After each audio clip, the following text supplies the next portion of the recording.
चलिए आज हम देखेंगे क्लास 12th के, है ना, चैप्टर नंबर 1 आप देख लिए थे, 2 देख लिए थे, है ना, और तीसरा देखेंगे संपूर्ण क्रांति।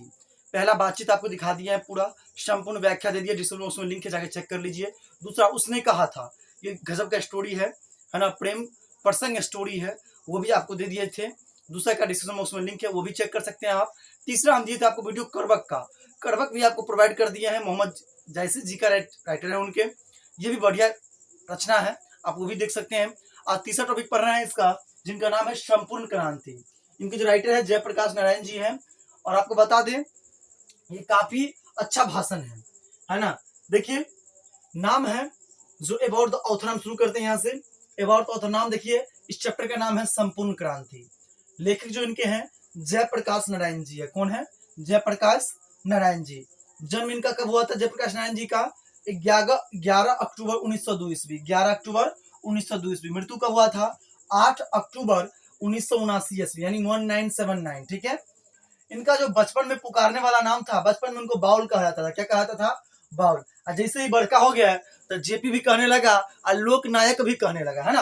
तो बड़का होने के बाद क्या हो गया का नाम? जेपी भी होने लगा, जेपी भी हो गया और लोक नायक हो गया सर, है ना। इनका जो जन्म स्थान है सिताब दियारा है, जो यूपी के आसपास नहीं तक आते हैं, बिहार से मिला हुआ जो क्षेत्र होता है पूरा।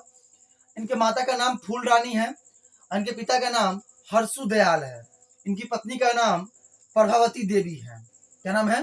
प्रभावती देवी। आपको ऑब्जेक्टिव के रूप में आएंगे कि उनके माता का नाम बताइए, तो बताइएगा फूल रानी। क्या उनके पिता का नाम बताइए, तो हर्षु दयाल। हर्षु दयाल। अगर पूछ देगा उनकी पत्नी का नाम, तो प्रभावती देवी। ठीक है। देखिए अब समझिए बातों को।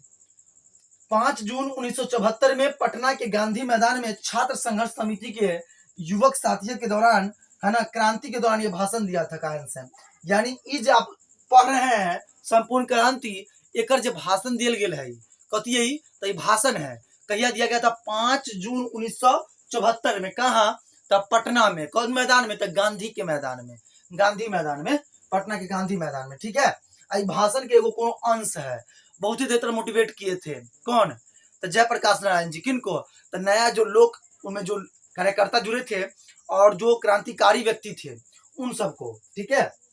उसके बाद जयप्रकाश नारायण ने यूथ फॉर डेमोक्रेसी का नारा दिया था। कथी का? तो यूथ फॉर डेमोक्रेसी का नारा दिया था। यूथ फॉर डेमोक्रेसी का नारा दिया था। यह भाषण देश में व्यापक गरीबी, भूखमरी, बेरोजगारी, भ्रष्टाचार, महंगाई के खिलाफ था।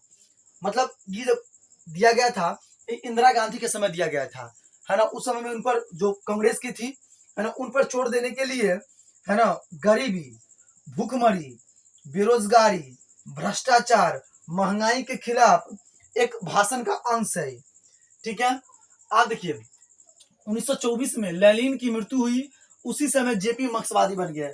उससे पहले वो समाजवादी थे, है ना, समाजवादी थे। उसके बाद क्या बन गई? मार्क्सवादी बने थे, है ना। समाजवादी और मार्क्सवादी में देखिएगा, आगे समझाएंगे आपको। रामधारी सिंह दिनकर, इनके बारे में आएगा आपको, है ना। करेक्टर नेम भी समझा देते हैं, कौन कौन से करेक्टर इसमें आएंगे। आपको बता दें कि इस वीडियो को देखने के बाद एक भी ऑब्जेक्टिव पढ़ने की जरूरत नहीं पड़ेगी, आपको ऑटोमेटिक सारा याद हो जाएगा। सिर्फ इस वीडियो को वॉच कर लीजिए और प्लस थोड़ा सा याद देख लीजिएगा ध्यान से, बस इतना ही करना है आपको, है ना। रामधारी सिंह दिनकर देखिए, इंडियन एक्सप्रेस के मालिक जो रामनाथ गोयनका थे, कि यहाँ दिल का दौरा पड़ा था, हार्ट अटैक आया था उनको। मृत्यु बेलोर में विलगरिन नर्सिंग होम में हुआ था। विलिंग नर्सिंग होम में हुआ था। अब बेलोर में ईश्वर अय्यर के यहाँ रुके थे। वो कहाँ रुके थे? ईश्वर अय्यर के यहाँ। अब देखिए जवाहरलाल नेहरू ने कहा था कि अभी न जाने इस देश को, उन्होंने एक लाइन कहा था जो आपको हो सकता है ऑब्जेक्टिव के रूप में पूछ दे, या हो सकता है आपको संप्रश्न व्याख्या में दे दे, है ना। ने कहा था इस देश की जनता कितने मिल जाना है ना, न जाने इस देश की जनता को भी कितने मिल जाना है स्वराज पाने के लिए, है ना, आजादी पाने के लिए, लाखों जवानों की कुर्बानियां देने के बाद भी, है ना, भी दे दी हैं। अब देखिए अमेरिका जाने की प्रेरणा जेपी जी को, है ना, स्वामी सत्यदेव के भाषण से मिला था। स्वामी सत्यदेव जी भाषण दे रहे थे कहीं पर, उसी भाषण को सुनकर अमेरिका जाने का प्रेरणा मिला था ज्ञान के लिए। किनको? जेपी जी को, है ना। आप देखिए यहाँ से जो मोस्ट इंपोर्टेंट टॉपिक है, ये 100% व्याख्या में आता है। किसमें? तो 100% व्याख्या में, 100% व्याख्या में आता है। आपको बता दे जो कि आपके एग्जाम में गदखंड और पदखंड दोनों से आते हैं, एक एक दो दो रहता है, आपको एक एक बनाना होता है एग्जाम में, ठीक है जी। देखिए कहता जेपी जी ने, है ना, जेपी जी ने कहा था मुझे किसी व्यक्तियों से झगड़ा से नहीं, किसी व्यक्ति से झगड़ा नहीं है, मुझे उनके नीतियों से झगड़ा है ना, और उनके असिद्धांतों से झगड़ा है, उनके कार्यों से झगड़ा है ना। जो गलत है, जो भी गलत करेगा मैं उसका हमेशा विरोध करता रहूंगा और उसको गलत साबित करता रहूंगा और कहता रहूंगा, है ना। जेपी जी का लाइन है, आपको बता दी, आपके एग्जाम में इंपोर्टेंट नोट के रूप में रह सकता है। आइए अब ये देखते हैं 1954 में जेपी जी विनोबे भावे के सर्वोदय आंदोलन में जुड़े, यानी सर्वोदय आंदोलन भी एक हुआ था, है ना, जो विनोबे भावे के जो आयोजन किया गया था। यह समय के शासक, जो इस समय के शासक थे, मतलब इस समय में जो शासन चला रही थी, जो प्रधानमंत्री वहां के थी, वो थी इंदिरा गांधी थी। कौन थी? इंदिरा गांधी जी थे। आंदोलन चलते समय आपातकाल की सामना करना पड़ा था। इसी आंदोलन के चलते आपातकाल भी लगा था। क्या लगा था? आपातकाल लगा था। संपूर्ण क्रांति के समय इंदिरा गांधी प्रधानमंत्री थे भारत के, और संपूर्ण क्रांति के समय ही अब्दुल गफूर जो बिहार के मुख्यमंत्री थे, है ना, अब्दुल गफूर 1974 में बिहार के मुख्यमंत्री के थे, अब्दुल गफूर थे, ठीक है। अब देखिए थोड़ा सा और देख लेते हैं, उसके बाद आपको ले चलेंगे यहाँ पर इस टॉपिक पर। देखिए संपूर्ण क्रांति में राजनीतिक, आर्थिक, सामाजिक, सांस्कृतिक, बौद्धिक, शैक्षणिक व आध्यात्मिक क्षेत्र शामिल हैं। यानी संपूर्ण क्रांति में जेपी जी 7 गो के बारे में बताए हैं, यानी 7 टॉपिक के बारे में चर्चा विशेष कर किए हैं। जो टॉपिक नंबर 1 है राजनीतिक, आर्थिक, सामाजिक, सांस्कृतिक, बौद्धिक, शैक्षणिक और आध्यात्मिक क्षेत्र, जो जोड़े हैं उन्होंने क्षेत्र में, ठीक है। 7 क्षेत्रों के बारे में बताए हैं। आपको बता दिए फिर से कि राजनीतिक, आर्थिक, सामाजिक, सांस्कृतिक, बौद्धिक, शैक्षणिक और आध्यात्मिक क्षेत्र शामिल है। देखिए इसमें जो टॉपिक है, ये जो पूरा चैप्टर है संपूर्ण क्रांति, इसमें कितने जो महान पुरुषों के बारे में चर्चा है और कौन सब है वो सारे के नाम जानते हैं, हम सारे के बारे में जानते हैं।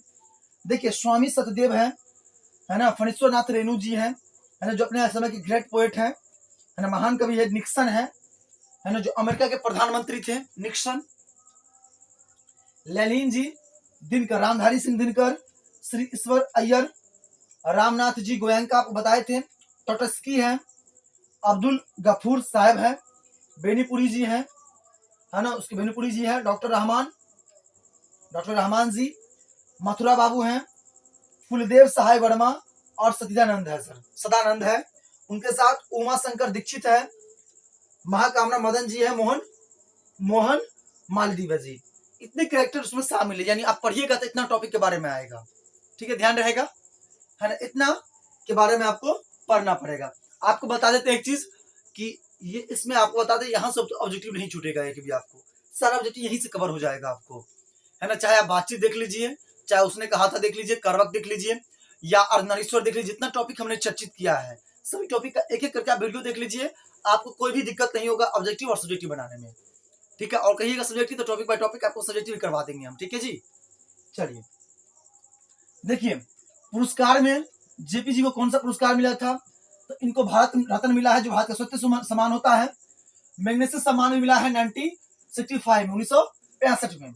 जेपी जी को अमेरिका का दलाल कहा जाता था, ये ऑब्जेक्टिव से आ सकते हैं आपको, है ना। अमेरिका के दलाल किसे कहा जाता था, तो किसे कहा जाता था, तो जेपी जी को किसे कहा जाता था, अमेरिका के दलाल जेपी जी को कहा जाता था, यानी जयप्रकाश नारायण जी को, ठीक है। देखिए जयप्रकाश नारायण जी का डॉक्टर का नाम रहमान था। क्या नाम था? डॉक्टर रहमान था, ठीक है। जयप्रकाश नारायण जी जवाहरलाल नेहरू को बड़ा भाई मानते थे, यानी जवाहरलाल नेहरू जो राजनेता थे वहां के, उनको क्या मानते थे, वो बड़का भाई मानते थे। क्या मानते थे? तो बड़का भाई मानते थे। फ्री प्रेस के मालिक सदानंद जी थे। कौन थे? सदानंद जी, ठीक है जी, फ्री प्रेस के मालिक। आप यूट्यूब पे सर्च भी कर सकते हैं कि फ्री प्रेस, तो आपको आ जाएगा, मतलब संपूर्ण क्रांति के बारे में पूरा डिटेल्स, ठीक है जी। आप सर्च करके देखिएगा यूट्यूब पे फ्री प्रेस, और या यूट्यूब पर या गूगल पे भी कीजिए, गूगल पर करके देखिएगा, आ जाएगा आपको, ठीक है, फ्री प्रेस। देखिए उमा शंकर दीक्षित को ब्रेन ऑफ बॉम्बे कहा जाता है। किसको? उमा शंकर दीक्षित को ब्रेन ऑफ बॉम्बे कहा जाता है। और जेपी जी, है ना, आईएससी की परीक्षा यानी इंटर की परीक्षा बिहार विद्यापीठ से की थी, है ना, आईएससी की परीक्षा बिहार विद्यापीठ से की थी, ठीक है। ये पूरा कॉन्सेप्ट आपको, है ना, हमने बता दिया, है ना। कैसा लगे वीडियो जरूर बताइएगा, चलिए इसके बाद आपको हम इसका समरी सुनाते हैं, है ना। आपको प्रत्येक चैप्टर का हमने समरी सुनाया है, इस चैप्टर का भी समरी सुनाते हैं, ठीक है। चलिए हम शुरू करते हैं, बिना समय गंवाए समरी सुनते हैं, ठीक है।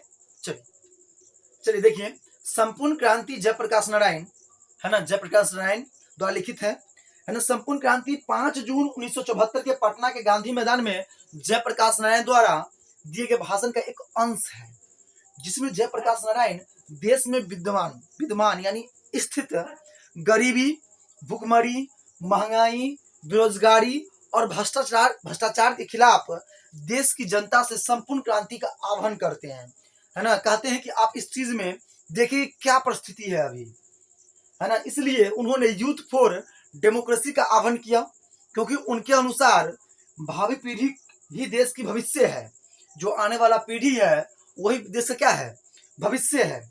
इसलिए उन्होंने शासन की, सत्ता की और संघर्ष की वागडोर, है ना, संभालनी चाहिए और बुजुर्गों से मार्गदर्शन लेना चाहिए और कहा कि बुजुर्गों से मार्गदर्शन लेना चाहिए, यानी कहते हैं कि शासन के नया डोर जिनको लेना है, यानी जिनको देश पर राज करना है तो राजा की तरह पढ़ना भी पड़ेगा, है ना। कहता है कि देखिए, अगर आपको देश में राजा की तरह जीना है ना, आपको राजा की तरह इसमें यहाँ पे जीना है ना, तो गुलाम की तरह मेहनत करना पड़ेगा, है ना। आपको राजा की तरह जीना है तो गुलाम की तरह मेहनत करना पड़ेगा गुरुजी, ठीक है ना।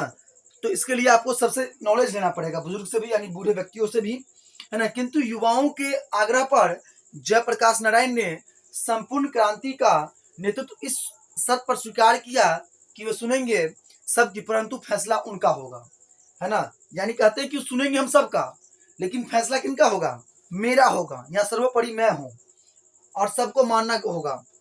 उन्होंने बताया कि मुझे किसी व्यक्ति विशेष से झगड़ा नहीं है, मुझे उन नीतियों से, सिद्धांतों से और कार्यों से झगड़ा है जो गलत है। जो सिद्धांत गलत होंगे, जो पॉलिसी गलत होगी, जो कार्य गलत होंगे, उसे चाहे कोई भी करे मैं उसका विरोध करूंगा।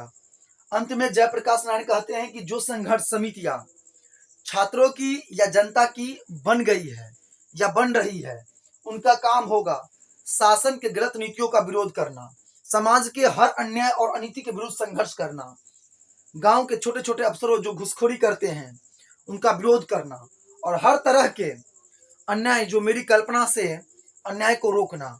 इस प्रकार जनता की, छात्रों का निर्दलीय संघर्ष समिति केवल लोकतंत्र की नहीं बल्कि सामाजिक, आर्थिक, नैतिक के लिए अथवा संपूर्ण क्रांति के लिए महत्वपूर्ण कार्य करेगी, है ना। जिनके लिए उन्होंने 7 सिद्धांतों पर भी काम किया संपूर्ण क्रांति में, राजनीतिक, आर्थिक, सामाजिक, सांस्कृतिक, बौद्धिक, शैक्षणिक व आध्यात्मिक क्षेत्र में शामिल किया इस क्षेत्रों में, ठीक है। चलिए ऐसा लगे ये वीडियो में जरूर कमेंट करें। Thank you ji.